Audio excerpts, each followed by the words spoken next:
안녕하세요. 저는 여러분과 함께 현충시설 탐방 역사로 통하였느냐 역사 체험 활동 여행을 함께 떠날 안은숙이라고 합니다. 반갑습니다. 대부분의 현충시설 탐방은 직접적인 체험 활동으로 이루어지는데 코로나 사태로 인해서 친구들과 함께 이렇게 영상으로 통해서 친구들을 만나 뵙게 되어서 굉장히 아쉬움도 있지만 그나마 간접적으로 또 이렇게 친구들과 함께 같이 전북에 있는 현충시설을 떠나볼 수 있어서 무한한 영광으로 생각합니다.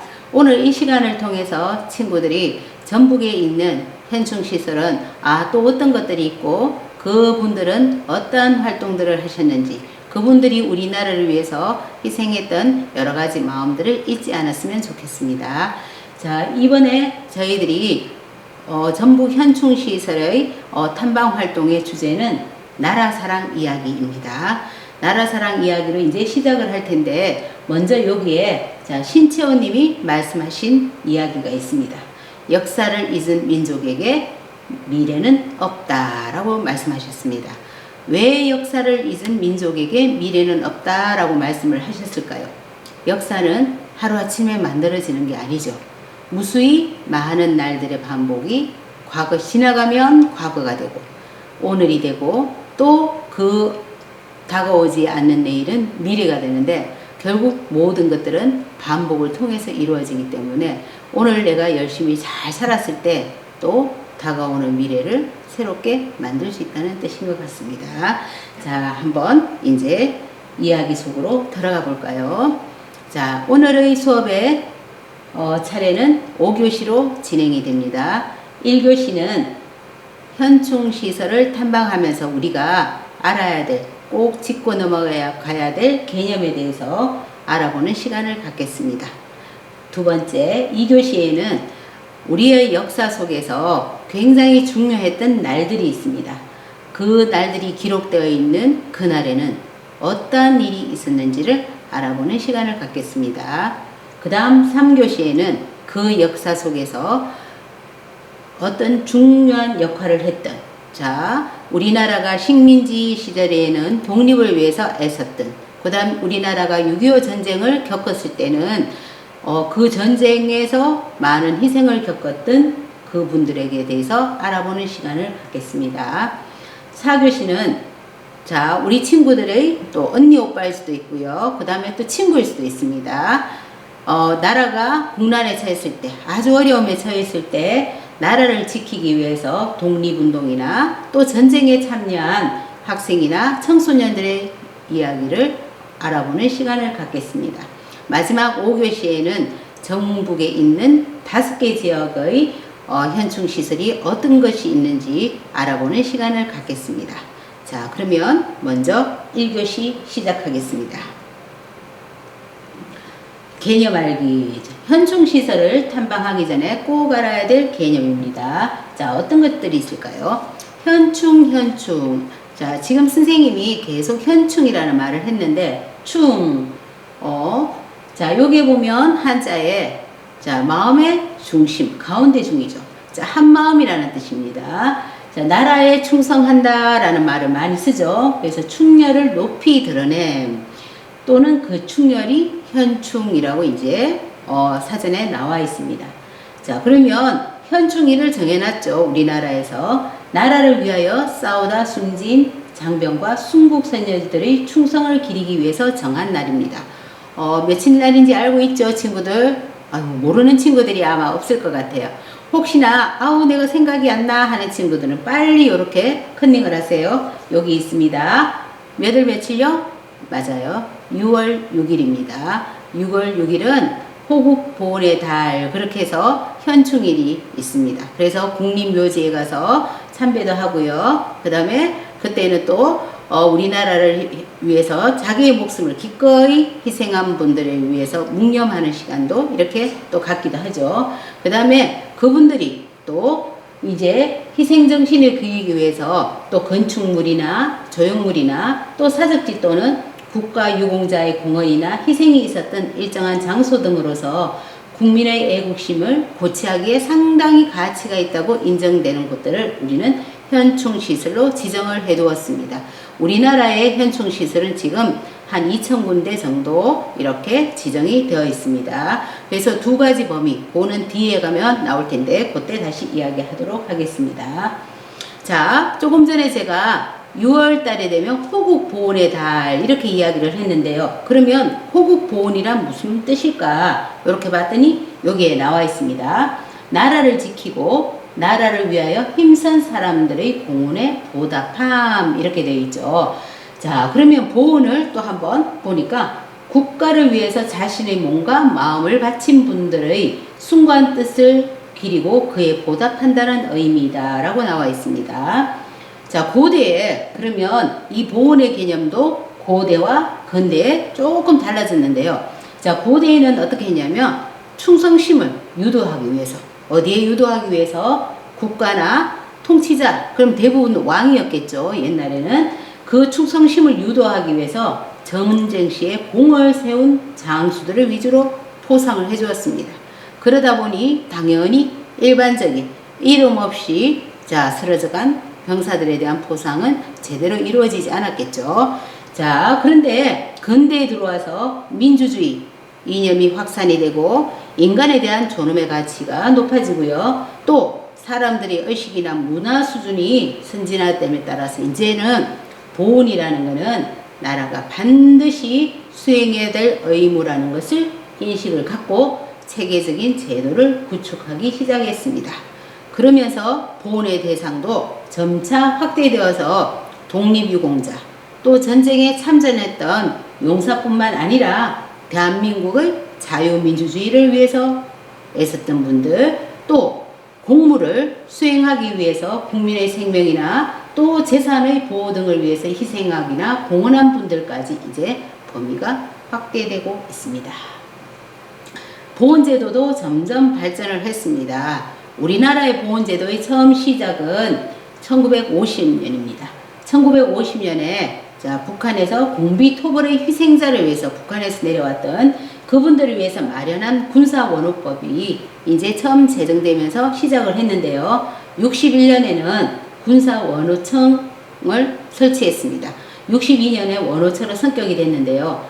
원호 관련해서 이제 각종 어떤 법령이나 제도가 마련이 되었죠. 자, 84년에는 원호제도가 국가유공자 예우제도로 고쳐지면서 명칭도 원호처에서 보훈처로 이제 변경이 됩니다.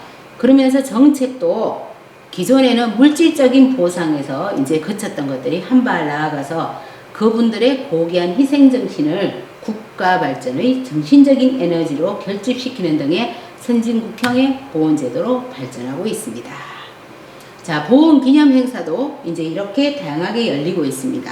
자, 2.28 민주운동 기념식은 이제 언제 어떤 사건이냐면 2.28 민주운동은 1960년 2월 8일에 이제 야당의 선거 유세에 이제 학생들이 참여하지 못하도록 하기 위해서 일요일 날 학생들을 등교시킵니다. 자, 친구들 학교에 가는 거 좋아하나요? 싫어하나요? 물론 공부를 잘하는 친구들은 좋아하겠죠. 하지만 대부분의 친구들은 학교를 가기 싫은데 그나마 일요일은 내가 집에서 뒹굴뒹굴하고 놀아야 되는데 일요일 또 학교에 등교해 하니까 반발이 생길 수밖에 없겠죠. 그래서 아니 우리들에게 일요일까지 등교를 하라니 우리 그렇게 해서 이제 대구에서 일어났던 학생 운동입니다. 자, 3.8 민주의거 기념식은요. 1960년에 이승만 정부의 독재와 부정부패, 인권유린에 대항하여 일어난 학생운동인데 요건 또 대전에서 일어났던 민주운동입니다. 자, 3.15 의거는 자유당 정권의 3.15 부정선거에 반발하여 마산에서 일어난 대규모 시위운동입니다. 자, 이러한 어떤 시위운동 때문에 4.19 혁명의 도화선이 되었다고 이야기를 합니다. 또 서해 수호의 날 기념식은요. 서해는 우리나라가 반도라고 하죠. 삼면이 바다인데 왼쪽에는 중국과 가깝다 보니까 굉장히 어떤 중국에서의 어떤 어선들이 침범해 내려온다든지 북한에서 이제 물살이 얕다 보니까 이제 서해 쪽으로 굉장히 많이 쳐들어왔습니다. 그래서 여러 가지 사건들이 있다 보니까 서해를 일어났던 어떤 사건들을 지키게 된 그러한 기념식을 해마다 3월 넷째 금요일에 열리고 있습니다. 대한민국 임시정부 수립 기념식 4월 11일인데요. 요거는 또 뒤에 자세하게 나오기 때문에 그때 이야기하도록 하겠습니다. 자, 민주화를 위해서 했던 기념식 5.18 민주화 기념운동, 그 다음 현충일 추념식 6.25 전쟁 행사죠. 6.25 전쟁 정전협정 및 유엔군 참전의 날 기념식, 요거는 7월 27일 날 열리고 있습니다. 학생 독립운동 기념식 해서 11월 3일 날인데요. 요거는 광주에서 일어났던 학생운동입니다. 이제 요것도 이제 뒤에 나오니까 자세하게 이야기하도록 하겠습니다. 또 우리나라가 6.25를 겪었을 때는 유엔 참전용사, 유엔에서 이제 다국적군이 왔었는데요. 국제 추모식은 11월 11일 날 열리고 있습니다. 그 다음 우리나라를 위해서 이제 자기의 목숨을 희생하였던 분들을 기념하는 행사가 11월 17일인데 자, 이러한 기념 행사들이 다양하게 열리고 있습니다. 그래서 아까 원호청이 보훈처로 바뀌었다고 했잖아요. 우리나라의 국가보훈처는 자, 나라를 위해서 이제 희생을 하였던 애국선열과 전몰 전상군경, 참전유공자, 또 민주화 유공자 등 국가를 위해 헌신한 분들의 숭고한 희생과 공헌이 영원히 존중되고 이를 통해서 국민의 애국심을 고취하기 위해서 매년 이러한 기념식을 개최하고 있습니다.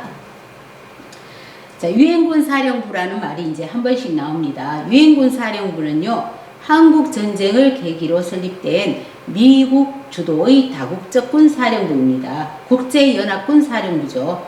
무력 공격의 격퇴와 그 지역에서의 국제 평화 및 안전의 회복을 위해서 대한민국에 대해서 필요한 원조를 할 것을 회원국에 권고한다. 이렇게 해서 유엔 안전보장이사회 협의 제84호 해가지고 나와 있는데 아주 많은 어떤 다국적 분들이 우리나라의 6.25 전쟁 때 많이 참전을 했습니다.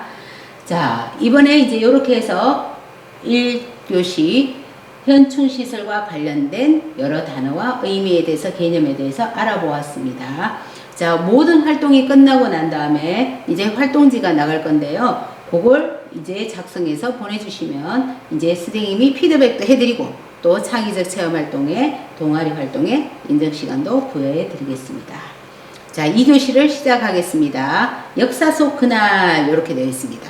그러면 역사는 우리가 무수히 1년 365일 또 1년이 지나고 2년이 지나고 많은 날 중에 모든 걸 기록할 수는 없겠죠. 특별히 어떤 사건이 있었던 날들이 기록돼서 그것이 이제 역사가 되는 건데요. 그러면 역사에 기록된 그날엔 도대체 무슨 일이 있었을까 한번 그날로 들어가 보겠습니다.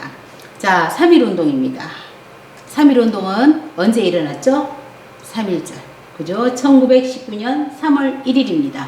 자, 우리나라가 일본이 1905년부터 시작해서 을사조약이라고 해서 우리나라의 외교권을 빼앗아간 그날이 있고요. 1910년에는 이제 마침내 우리나라의 통치권을 빼앗아간 날입니다. 그래서 굉장히 어떻게 보면 치욕스러운 날이죠. 그 이후에 우리나라의 모든 것들을 말살하는 정책을 일본이 펼쳤습니다. 그래서 그걸 참지 못한 이제 사람들이 1919년에 한민족이 일본의 식민지 정치에 어떻게 했을까요? 한국에서 독립선언서를 발표해서 독립의지를 이제 세계에 알린 날입니다. 민족대표 33인의 이름으로 이제 어디에서 태화관에서 독립선언서를 발표하고요. 학생과 시민들과 함께 탑골공원에서 독립선언서 낭독식을 거행했습니다. 처음의 장소는 탑골공원이었습니다. 그런데 워낙 많은 사람들이 모이다 보니까 이제 사태가 커질 것을 우려해서 민족대표 33인은 태화관에서 발표를 하고 학생들은 탑골공원에서 이제 만세를 부르기 시작을 했습니다. 1919년 3월 1일입니다. 자, 그러면 우리 다 함께 대한독립 만세를 한번 외쳐볼까요? 자, 어느 친구가 제일 잘하는지 선생님은 보이지 않지만 각자의 이제 가슴에 손을 얹고 내가 제일 잘할 수 있다는 마음으로 대한독립 만세를 외쳐보겠습니다. 한번 해볼까요? 하나, 둘, 셋. 대한독립 만세! 선생님보다 더 잘한 친구들이 더 많은 것 같아요. 아주 잘했습니다. 자, 넘어가겠습니다. 대한민국 임시정부 수립입니다. 우리나라가 1910년에 우리나라의 통치권이 넘어간 다음에 우리나라 정부는 사실 일본의 식민지화되고 나니까 정부가 없는 거죠. 그래서 대한민국의 임시정부는 어디에 수립되었나? 이제 중국의 상하이에서 이제 수립되었습니다. 3.1운동이 도화선이 되어서 3.1운동 만세운동 직후에 자주 독립을 이루고자 어디를 갔냐면 중화민국 상하이에서 수립된 대한민국 임시정부입니다. 우리나라 정부의 법통과 역사적 의의를 기리고 선열의 독립 정신을 개선 발전시켜서 대한민국으로 나아가는 계기를 삼고자 하는 것을 목적으로 지정되었습니다. 자, 1919년 4월 11일입니다. 어디에서 수립됐다고요? 중국 상하이입니다. 그런데 이 임시정부가 계속 지금 19년에 수립된 후에 32년까지 상하이에 있다가 그 다음에는 한 3년에 그 다음 보면 1년 만에 그 다음에 보면 3개월 만에 계속 이렇게 이동을 하게 됩니다. 여기 보면 상하이에서 항저우로, 장사로, 광저우로, 류저우로, 치장, 충직, 전자까지 굉장히 이렇게 지금 많이 움직이는데 왜 이 임시정부가 이렇게 이리저리 이동을 했을까요? 아는 친구. 몇몇 친구는 아는 것 같아요. 자, 답을 선생님이 알려주겠습니다. 바로 일본군이 중국 본토에 진출을 했기 때문입니다. 사실 일본이 우리나라를 쳐들어온 이유는 어디를 가기 위해서? 우리나라가 목적이 아니라 중국 본토, 중국을 이제 삼키기 위해서 우리나라를 통로로 이용을 한 거죠. 그래서 점점 이제 중국 본토로 진출하는 계기가 30년부터 쭉 일어났기 때문에 어쩔 수 없이 임시정부는 이동할 수밖에 없었습니다. 드디어 이렇게 많은 고통 속에서 세월이 흘러가고 결국 우리는 그렇지만 광복을 맞이하게 됩니다. 자, 광복절은 한반도가 이제 일본 제국으로부터 뭐를 하게 된 날이죠? 독립을 해방된 것을 기념하는 날로 빛을 되찾았다는 의미입니다. 1945년 8월 15일 대한민국은 일본으로부터 나라를 되찾고 대한민국 정부를 수립한 과정을 아울러 광복으로 명명하면서 기념합니다. 대한민국 만세죠. 아까 대한독립 만세에서 이제는 대한민국 만세입니다. 1945년 8월 15일 드디어 해방을 맞게 되었습니다. 자, 1910년 이제 우리나라의 통치권을 빼앗기고 이제 식민지로 만들었죠. 그죠? 일본이. 그래서 국권이 우리가 준 게 아니고 빼앗겼기 때문에 피탈이라는 단어를 썼습니다.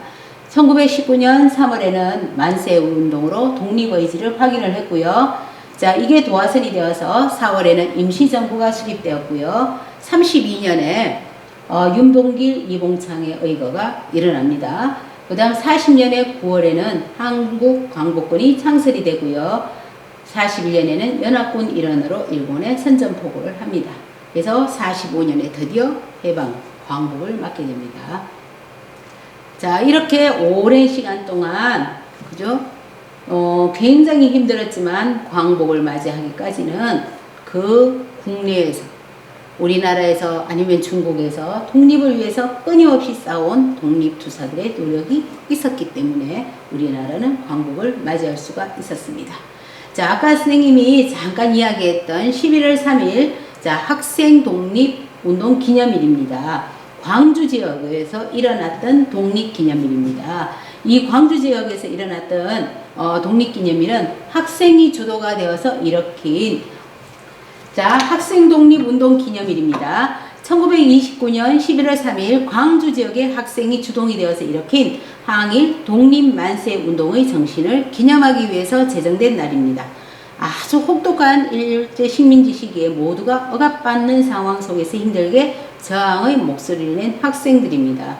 조국을 위해서 고민하고 또 용감하게 행동했던 학생들의 어떤 자율 영향과 애국심을 우리는 기억을 해야 되겠죠. 사실 도화선이 된 건 이제 기차 안에서 일본 학생이 우리나라 여학생을 괴롭힌 걸 참지 못해서 이제 도화선이 돼서 일어나게 된 운동입니다. 자, 순국선열의 날입니다. 순국선열의 날은 국권 회복을 위해서 목숨을 바친 순국선열의 희생정신과 독립정신을 기리는 날입니다. 자, 이 날을 이해하기 위해서는 먼저 순국선열이 무엇인지 알고 넘어가야 되겠죠. 자, 순국선열의 단어가 여기에 나옵니다. 나라를 위해서 목숨을 바친 윗대 열사라는 말을 쓰고요. 그러면 왜 우리가 수없이 많은 날 중에 11월 17일 날로 순국선열의 날을 정했을까? 한번 볼까요? 자, 순국선열의 날을 정한 건 이날만은 잊지 말자라는 의미입니다. 바로 일제에 의해서 외국 교권이 박탈된 을사늑약이라고 하죠. 체결된 날이 바로 11월 17일입니다.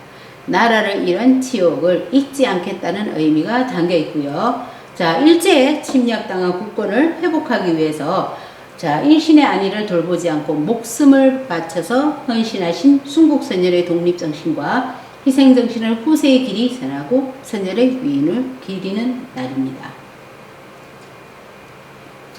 자, 그러면 독립투쟁을 하고 광복 이후까지 자, 저분들은 거의 본인의 목숨을 바쳤죠. 그런데 다행히 광복 후에도 독립운동을 했지만 광복 후에도 생존하신 분들을 우리는 뭐라고 부를까요? 자, 여기에 나옵니다. 애국지사. 그래서 애국지사는 광복 이후에도 생존해 계신 분들을 그렇게 부릅니다. 그러면 아까 돌아가신 분들, 기꺼이 자기의 목숨을 바치신 분들은 순국선열, 생존하신 분들은 애국지사. 이 두 분들을 다 포함해서 우리는 독립유공자라고 부릅니다.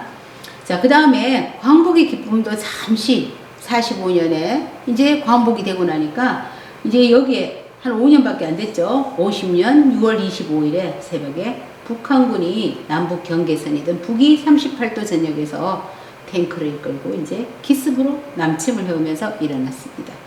자, 대한민국의 정부, 국군, 국민이 나라를 지키려는 강한 의지를 갖고 이제 아주 많은 헌신을 하죠. 그랬기 때문에 오늘날 대한민국이 살아남을 수 있었습니다. 그래서 이날은 우리가 6.25 전쟁입니다. 하지만 또 따져보면 나라를 위해서 목숨을 바친 분들이 비단 이렇게 전쟁이나 또 식민지의 이 시대에만 과거에 있는 게 아닌 지금도 어딘가에서 나라를 위해서 자신을 희생하고 목숨을 바치는 분들이 있습니다. 성인이 된 이후에 여기 이 영상을 보는 분들이 선생님 강의를 듣는 친구들이 여자친구들도 있을 수 있고 남자친구들도 있을 수 있겠지만 또 나라의 부름을 받아서 군대에 가는 또 친구들 역시 또 자신을 희생하는 사람들이라고 볼 수 있습니다. 이러한 사람들의 희생이 없었다면 지금 우리가 이렇게 안전하고 평화롭게 살기는 어려웠을 것 같습니다. 그죠? 그래서 그러한 어떤 감사한 마음은 우리가 꼭 현충일이나 특별한 날에만 기억을 하는 것이 아니라 늘 우리가 행복하고 기쁠 때마다 그분들이 있었기에 오늘 내가 있을 수 있구나 하는 그러한 감사한 마음을 가져야겠습니다. 자, 6.25 전쟁의 내용을 한번 보겠습니다. 50년 6월 25일 기습 남침으로 시작됩니다. 53년까지 1129일간 계속됩니다. 정전협정, 전쟁이 이제 멈추는 거죠. 그 다음 유엔군의 참여고요. 세계 22개국에서 195만 명이 참여했습니다. 자, 미군이 90%를 차지했고요. 약 3만 8천 명이 전사했고요. 10만 명이 부상을 입었습니다. 자, 국군이나 지금 우리 유엔군의 고귀한 희생으로 대한민국은 자유와 평화를 지켜낼 수 있었습니다. 독립운동과 기념일에 대해서 알아봤습니다. 우리나라를 찾은 기쁜 날, 광복이죠. 순국선열의 정신을 떠올리는 날, 언제죠? 11월 17일입니다. 또 어떤 날이 있는지 친구들 머릿속에 한번 생각을 했으면 좋겠습니다. 잘 기억하세요. 자, 2교시가 끝났고요. 이제 3교시가 들어가겠습니다. 3교시는 독립을 위해서 애쓰신 순국선열에 대해서 알아보는 시간입니다. 제목은 역사 속 그분들. 자, 역사 속 그분들을 찾아서 떠나보겠습니다. 자, 누구죠? 안중근 의사입니다. 대한민국 제국의 군인, 항일 의병장 겸 정치사상가. 이분이 하신 유명한 말씀이 있습니다.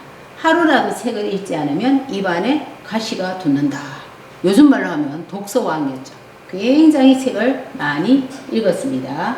할아버지가 이제 미국상을 운영하셔서 어렸을 때부터 이제 부유한 집안에서 자라나 한학을 배우고 성장하면서 무술에 더 열중했습니다. 말타기와 사냥에 능했고요. 포수들 사이에서도 명사수로 알려졌습니다. 구한말의 독립운동가로 사모학교와 돈이학교를 세워서 인재 양성에 힘을 썼고요. 1909년에 동지 11명과 죽음으로서 나라를 찾는 투쟁을 벌일 것을 손가락을 끊어서 맹세하고 동의단지회를 결성했습니다. 1909년 10월 26일 만주 하룻빈에서 우리나라 침략의 원흉 이토 히로부미를 사살합니다. 현장에서 체포되어서 중국 리송 감옥에 수감되는데요. 옥중에서 동양 평화론을 집필했고 서예에도 뛰어나 옥중에서 쓴 많은 유목이 보물로 지정되었습니다. 1910년 3월 26일 리송 감옥에서 사형 집행으로 순국했습니다. 자, 윤봉길 32년에 도시락 폭탄을 던졌다고 했죠. 독립운동가이며 교육가, 신겸 저술가입니다. 장부가 집을 나가 살아 돌아오지 않겠다. 대단한 마음이죠. 1918년에 보통학교에 이제 입학을 했습니다. 이때는 이미 벌써 우리나라가 일제 식민지였기 때문에 학교 교육이 어떠했을까요? 식민지 교육이었겠죠. 다음에 3.1운동이 일어나자 이에 자극받아서 식민지 노예 교육을 배격하면서 학교를 자퇴합니다. 자, 그리고 한학을 공부하고 사서상경 등 중국 고전을 익혔습니다. 1926년에는 농민계몽, 농촌부흥운동, 독서회운동 등으로 농촌부흥에 전력하였고요. 다음에 이를 이론적으로 뒷받침하기 위해서 농민독본을 저술하고 야학회를 조직해 향리에 부르는 한 청소년을 가르쳤습니다. 4월 29일 천장절 겸 전성 축하 기념식에 폭탄을 투척하였는데 이때 상해 파견군 사령관 또 상해 일본 거류민단장은 적사하고 많은 사람들이 군인들이 중상을 입었습니다. 바로 현장에서 잡혔겠죠. 사형을 선고받았고 그해 11월 11일 날 일본으로 호송되어서 20일 날 수감되고 총살령으로 순국하였습니다. 윤봉길 의사였습니다. 이제 누가 나올까요? 자, 우리 친구들이 다 알죠? 유관순. 지금 아마 유관순이 1902년이니까 살아계신다면 120살이 넘는데도 우리에게는 영원한 누나죠. 유관순 누나가 돌아가셨을 때는 17살밖에 되지 않았기 때문에 자, 독립운동가입니다. 나라를 위해 바칠 목숨이 오직 하나밖에 없다는 것이 나의 유일한 슬픔이다 라고 이야기를 했습니다.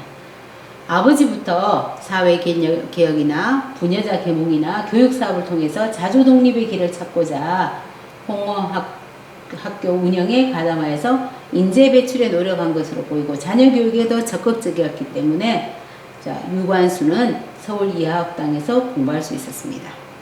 언니와 함께 만세운동에 주민들이 사용할 태극기를 만드는 등의 만반의 준비를 하였고 병천시장에서 수천 명이 참여한 만세 시위를 주도하였습니다. 아운의 독립만세운동입니다. 이날 부모님은 시위 현장에서 순국하셨고요. 많은 사람들이 큰 부상을 당하고 유관순은 이제 잡혔죠. 형무소 당국에서 결국 심한 고문 끝에 유관순이 죽었는데요. 시신의 인도를 요구하였으나 일제는 거부하여서 이화학당의 교장선생님께서 이 사실을 미국에 이제 신문에 알리겠다, 여론에 호소하겠다 하니까 일본은 어쩔 수 없이 이제 시신을 양도를 했습니다. 근데 이 굉장히 보니까 사진이 너무나 혹독한 고문 때문에 부어있죠. 그래서 페이스북에 한 누리꾼이 이렇게 했습니다. 유관순 열사 사진을 볼 때마다 고문으로 부은 얼굴이 안쓰러웠다. 17살이면 제 아이보다 겨우 4살 위인데 이렇게 고생한 얼굴밖에 없다니. 페이스 앱으로 약간 수정해서 생전 모습을 그려봤다라고 이야기하면서 이렇게 사진을 올렸습니다. 너무 예쁘죠? 유관순은 20년 3월 1일 서대문 형무소에 복역하며 독립만세운동을 전개했다. 그리고 그해 고문후유증으로 순국했습니다. 자, 이렇게 우리가 나라를 위해서 목숨을 바친 순국열사 세 분에 대해서 알아봤는데요. 이외에도 굉장히 많은 순국열사들이 있겠죠.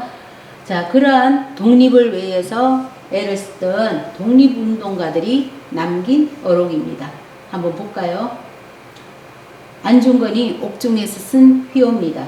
이익을 보거든 정의를 생각하고 위태로움을 보거든 목숨을 바쳐라. 이렇게 이야기를 했고요. 또 흥사단우에게 한 말입니다. 진실은 반드시 따르는 자가 있고 정의는 반드시 이루는 날이 있다. 또 우리 백범 김구 선생님은 이렇게 말씀하셨습니다. 우리 민족의 지나간 역사가 빛나지 아니하면 아니나 그것은 아직 서곡이었다. 우리가 주연 배우로 세계 역사의 무대에 나서는 것은 오늘 이후다. 자, 유관순이 재판정에서 한 말입니다. 나는 외놈 따위에게는 굴복하지 않는다. 언젠가 내 놈들은 반드시 천벌을 받고 반드시 망하게 되리라.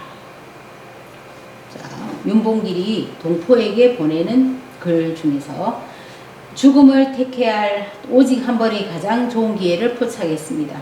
100년을 살기보다 조국의 영광을 지키는 이 기회를 택했습니다. 동포에게 보낸 글입니다. 독립운동을 떠나는 안중근 선생님의 어머니가 아들에게 한 말입니다. 집안일은 생각하지 말고 최후까지 남자답게 싸워라. 자, 그 다음에 이범석 장군이 국내 진공작전을 계획하며 한말배는 산산조각이 나고 몸은 갈기갈기 찢어지는 한이 있더라도 나의 혼과 정열은 한 방울의 피 한 점의 살이라도 내 사랑하는 조국 땅에 뿌려주고 던져줄 것을 나는 확신한다. 이렇게 일제에 빼앗긴 우리나라를 되찾기 위해 투쟁을 벌이다 광복을 보지 못하고 목숨을 잃은 독립투사들이 많고요. 굉장히 또 많은 독립투사들이 있고요. 순국선열들이 있습니다. 또 어떤 사람들이 있는지 우리 친구들이 찾아보는 시간을 가지길 바랍니다. 이번에는 4교시 시작하겠습니다. 나라를 사랑한 학생들의 독립운동, 나라를 지키기 위해 헌신한 학생, 그 다음 청소년들의 이야기를 살펴보겠습니다. 28 독립선언입니다. 28 독립선언은 동경에 유학하고 있던 조선 유학생들이 주도한 28 독립선언입니다. 일본 도쿄에서 이제 조선의 독립을 선언한 사건인데요. 3.1 만세운동에 영향을 줬습니다. 28 독립선언 후에 수백 명의 유학생이 귀국해서 3.1 운동의 밑거름이 되었습니다. 그 다음에 이제 3.1 운동이죠. 3.1 운동은 굉장히 많은 사람들이 모이면서 이제 사태가 처음 장소는 탑골이었습니다. 탑골공원이었는데 사태가 폭력화되는 것을 우려한 민족 대표들은 탑골공원이 아닌 태화관에서 독립선언서를 발표했고요. 탑골공원에 모인 사람들은 누가 대표해서 학생들이 대표해서 독립선언서를 낭독하고 만세운동을 시작했습니다. 학생 독립운동은 11월 3일 광주에서 시작됐습니다. 전국으로 퍼진 대규모 항일운동으로 3.1 운동 이후 최대의 민족 독립운동으로 발전했습니다. 학생의 날, 반공의 날을 거쳐서 2006년부터 11월 3일을 학생 독립운동 기념일로 지정을 했습니다. 자, 일제강점기에 3대 학생 독립운동을 이 세 가지로 들 수 있겠죠. 첫 번째가 3.1 만세운동, 19년 3월 1일 날입니다. 독립에 대한 희망과 우리도 할 수 있다라는 자신감이 생겼고요. 대한민국 임시정부 수립의 계기가 된 운동이죠. 두 번째는 60만세 운동입니다. 우리나라의 마지막과 순종의 장례식 때 일어났던 운동이고요. 학생이 독자적으로 어떤 주체로 부상했다는 것이 중요한 어떤 계기가 됐습니다. 국내 항일운동이 다시 활기를 찾는 계기가 됐고요. 자, 세 번째는 29년 11월 3일 날 일어났던 11월 3일 학생 독립운동입니다. 3.1 운동 이후에 최대의 민족운동이라고 할 수 있습니다. 이게 바로 일제강점기의 3대 학생 독립운동이라고 할 수 있습니다. 자, 그 다음 그 이후에 광복 이후에 한국전쟁 때 참여했던 학생의 신분으로 전쟁에 참여한 병사를 우리는 학도병 또는 학도의용군이라고 이야기를 하는데요. 여기에서는 학생은 고등학생, 그 다음 그 이하의 소년들을 말을 합니다. 자, 그 학도병이 쓴 편지입니다. 자, 한번 읽어보겠습니다. 어머니, 전 사람을 죽였습니다. 그것은 올단 하나를 두고 10명은 될 겁니다. 나는 4명의 특공대원과 함께 수류탄이라는 무서운 폭발 무기를 던져 일순간에 죽이고 말았습니다. 돌담 하나를 두고. 다시 하겠습니다. 자, 한국전쟁과 학도병 해서 이렇게 이제 편지글이 있습니다. 광복을 맞은 이후에 한국전쟁이 일어났고요. 한국전쟁은 뭔지 아시죠? 1950년 6월 25일 날 새벽에 북한군이 갑자기 기습 남침을 하면서 일어났던 전쟁이고요. 학도병 또는 학도의용군은 바로 뭐냐면 학생의 신분으로 전쟁에 참가한 병사들입니다. 여기에서의 학생은 고등학생과 그 이하의 소년들을 말을 합니다. 자, 여기에 학도병의 편지를 한번 읽어보겠습니다. 어머니, 전 사람을 죽였습니다. 그것도 돌담 하나를 두고 10명을 될 겁니다. 나는 4명의 특공대원과 함께 수류탄이라는 무서운 폭발 무기를 던져 일순간에 죽이고 말았습니다. 수류탄의 폭음은 저의 고막을 찢어 놓았습니다. 지금 이 글을 쓰고 있는 이 순간에도 귀 속에는 무서운 굉음으로 가득 차 있습니다. 적은 다리가 떨어져 나가고 팔이 떨어져 나갔습니다. 너무나 가혹한 죽음이었습니다. 아무리 적이라지만 그들도 사람이라고 생각하니 더욱이 같은 언어와 피를 나눈 동족이라고 생각하니 가슴이 답답하고 무겁습니다. 어머니, 전쟁은 왜 해야 하나요? 이 복잡하고 괴로운 심정을 어머니께 알려드려야 내 마음이 가라앉을 것 같습니다. 저는 무서운 생각이 듭니다. 지금 내 옆에는 수많은 학우들이 죽음을 기다리듯 적이 덤벼들 것을 기다리며 뜨거운 햇볕 아래 엎드려 있습니다.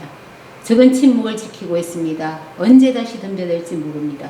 적병은 너무나 많습니다. 우리는 겨우 71명입니다. 이제 어떻게 될 것인가를 생각하며 무섭습니다. 어머니, 어서 이 전쟁이 끝나고 어머니 품에 안기고 싶습니다.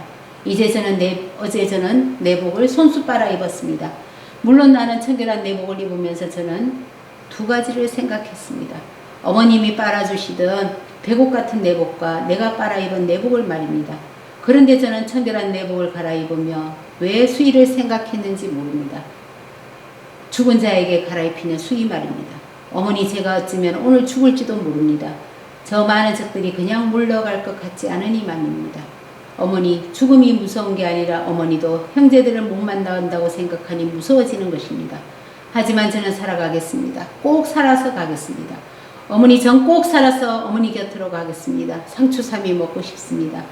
찬 옹달샘에서 이가 시리도록 차가운 생수를 한없이 들이키고 싶습니다. 놈들이 다가오고 있습니다. 다시 또 쓰겠습니다. 어머니, 안녕, 안녕.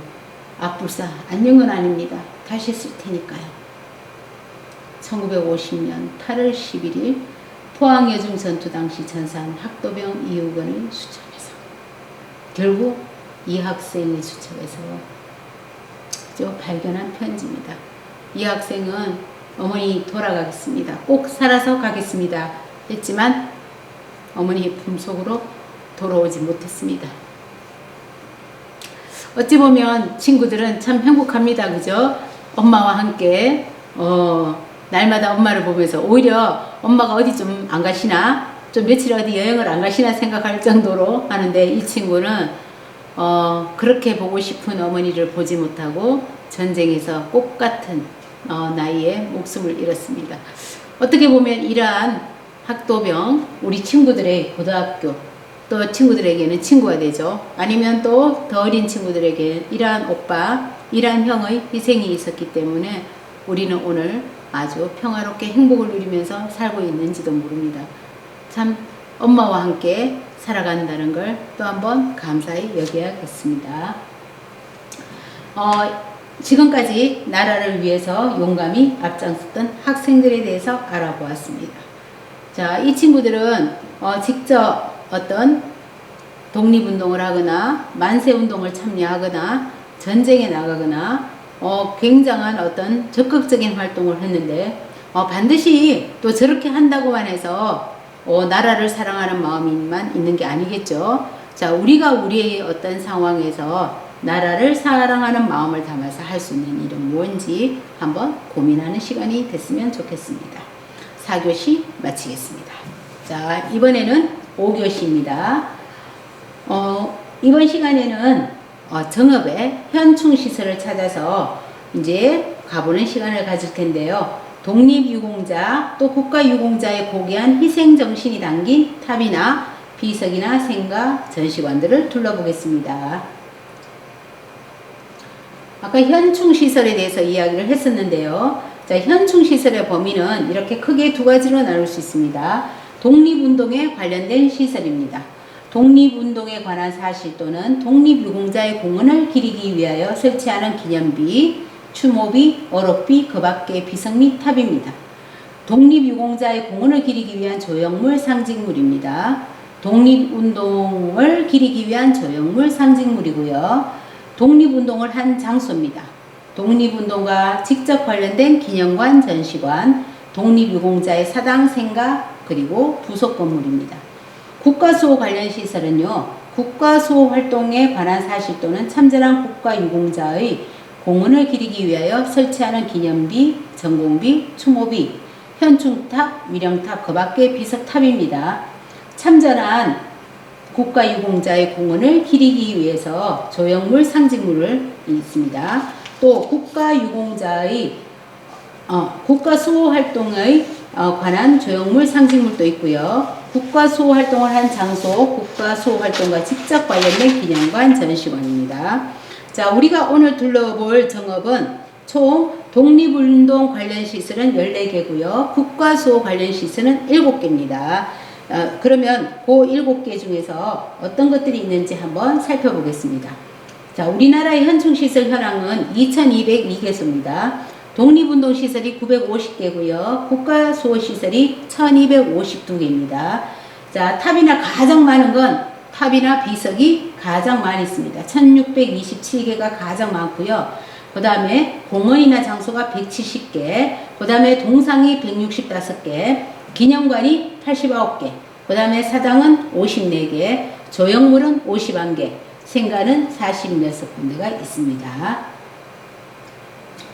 자, 그리고 또 현충시설의 어떤 지역별 현황입니다. 가장 많이 있는 곳이 어디죠? 자, 서울에는 138개가 있고요. 경기입니다. 경기에는 몇 개가 있죠? 289개가 있습니다. 그 다음에 강원에 216개, 우리가 이번에 둘러볼 전북에는 214개.